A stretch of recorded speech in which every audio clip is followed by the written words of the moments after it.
Shalom. Pernahkah saudara mendengarkan istilah atau sebutan sirik tanda tak mampu? Saya tambahkan, sirik tanda tak mampu, tanda tak bisa buat apa-apa yang lebih baik dari yang sudah ada.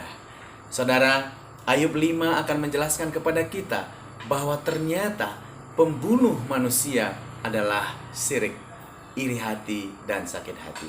Dalam Ayub 5 ayat 2 dikatakan demikian. Sesungguhnya orang bodoh dibunuh oleh sakit hati dan orang bebal dimatikan oleh iri hati. Jadi ternyata orang bodoh dibunuh oleh sakit hati dan orang bebal dimatikan oleh iri hati. Jadi hati kita ini yang sakit dan iri itu akan menentukan kita tetap hidup atau justru mati atau terbunuh. Kemudian dalam ayat berikutnya, Ayub menjelaskan kepada kita bahwa persoalannya bukan pada lingkungan.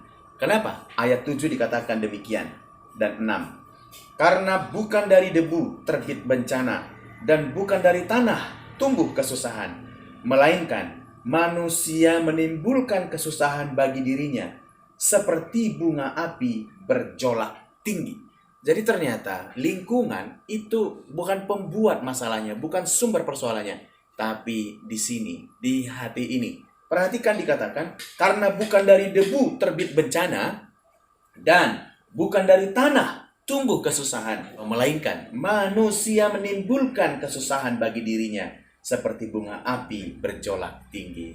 So, saudara, mari kita lihat bahwa bukan tanah dikatakan, bukan debu. Artinya bukan lingkungan kita. Bukan lingkungan demografis, bukan lingkungan geografis, atau situasi, atau yang sering kita sebut bos, barang, orang, situasi. Bukan, tetapi di dalam diri kita ini. Seperti beberapa waktu yang lalu, saya pernah mendengar sebuah cerita. Kalau orang giginya berlubang, ketika dia minum es atau minum air panas, giginya pasti mengalami ngilu atau nyut-nyut.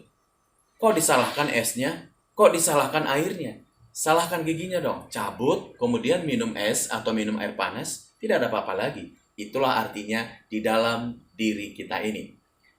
Saudara, saya rindu kita melihat ada sebuah rahasia yang luar biasa dalam pasal 5 dari kitab Ayub ini. Orang menyebut pada umumnya ada celaka 13. Tetapi di ayat ini kita bisa bebas dari celaka 13 juga. Ya, di dalam ayat 17 dikatakan demikian. Sesungguhnya berbahagialah manusia yang ditegur Allah, sebab itu janganlah engkau menolak didikan yang maha kuasa.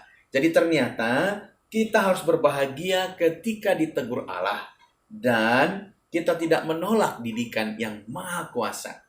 Karena dialah yang melukai, tetapi juga yang membebat, yang menyembuhkan, yang merawatnya sedemikian, membalutnya. Dia yang memukuli, tetapi yang tangannya menyembuhkan pula. Jadi Allah kita itu sumber awal dan akhir hidup kita. Kita harus jalani. Maka kita akan mengalami, disebut dalam ayat 19, dari 6 macam kesesakan engkau akan diluputkannya, dan dalam 7 macam engkau tidak kena malapetaka. Jadi 7 tambah 6 adalah 13. Mari kita lihat satu persatu. Ayat yang ke-20. Pada masa kelaparan, engkau dibebaskannya dari maut. Kelaparan maut. Nanti kalau ada kesulitan ekonomi, tidak boleh beli makanan, kehabisan bahan makanan, kita akan diluputkan dari kelaparan yang mendatangkan maut itu. Luar biasa. Itu yang pertama. Yang kedua, dan pada masa perang dari kuasa pedang. Wow, saudara, kita akan diluputkan dari kuasa pedang yang bisa memutuskan leher kita, yang bisa memutuskan tangan kita, dan yang bisa membinasakan kita. Itu yang kedua. Saudara, kemudian dari cemeti lidah engkau terlindung. Apa itu cemeti lidah? Cemeti lidah adalah orang menghentikan omongan atau pembicaraan kita. Orang melakukan, diam. Wow, itu memalukan saudara apabila kita diperlakukan seperti itu. Dicambuk lidah kita, dihentikan lidah kita. Saudara, kalau kita terbiasa menerima teguran Tuhan, dan tidak menolak didikan yang maha tinggi, kita akan terhindar dari cemeti lidah. Yes. Yang keempat, dan engkau tidak usah takut bila kemusnahan datang. Kemusnahan apapun datang.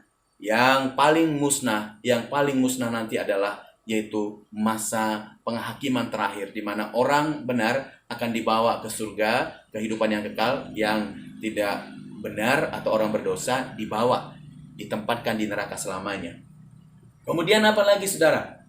Kemusnahan dan kelaparan akan kau tertawakan. Kemusnahan dan kelaparan akan kita tertawakan. Bayangin, saudara, itu hal yang luar biasa ya. Jadi kita bersuka cita. Kenapa? Kemusnahan tidak mempengaruhi kita. Kelaparan. Kenapa? Karena kita dipenuhi oleh Tuhan. Yang selanjutnya, dan binatang liar tidak akan kau takuti. Binatang liar. Wah, saudara, saya paling takut sama ular.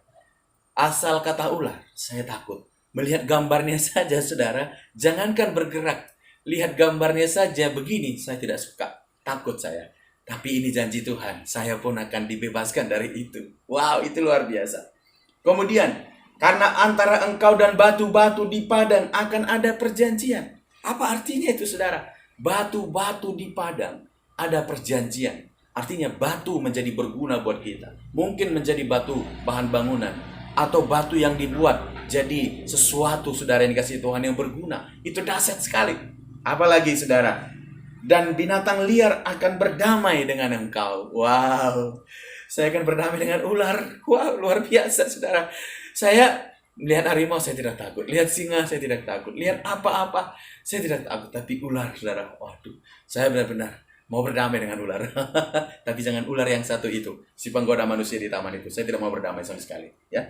Kemudian, saudara, dikatakan engkau akan mengalami bahwa kemahmu aman, rumah kita aman, saudara. Menjadi tempat yang nyaman buat suami istri, buat anak-anak, buat orang datang, saudara. Jangan sampai mertua datang ke rumah kita lalu mereka ingin pulang cepat. Besok aku harus pulang. Kenapa? Karena pelayanan kita, karena pelayanan menantunya yang tidak baik. Wow, saudara, itu kalau kita ditegur Tuhan dan kita terima, maka kita akan menjadi ramah dan rumah kita aman.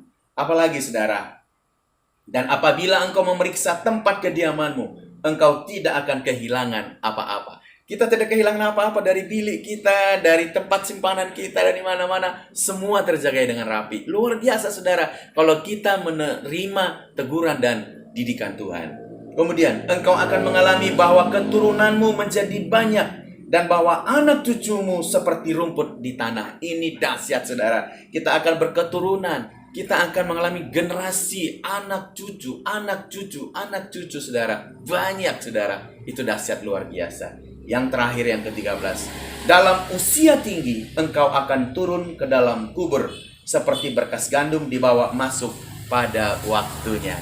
Umur kita tinggi. Uban kita jelas menunjukkan tingginya nanti usia kita. Karena kalau semua sudah ubanan, saudara, termasuk alis kita, itu umur yang tinggi. Dan saudara yang dikasih Tuhan, 13 berkat ini akan kita alami. Kita dijauhkan dari kesusahan dan malapetaka. 13 ini, saudara.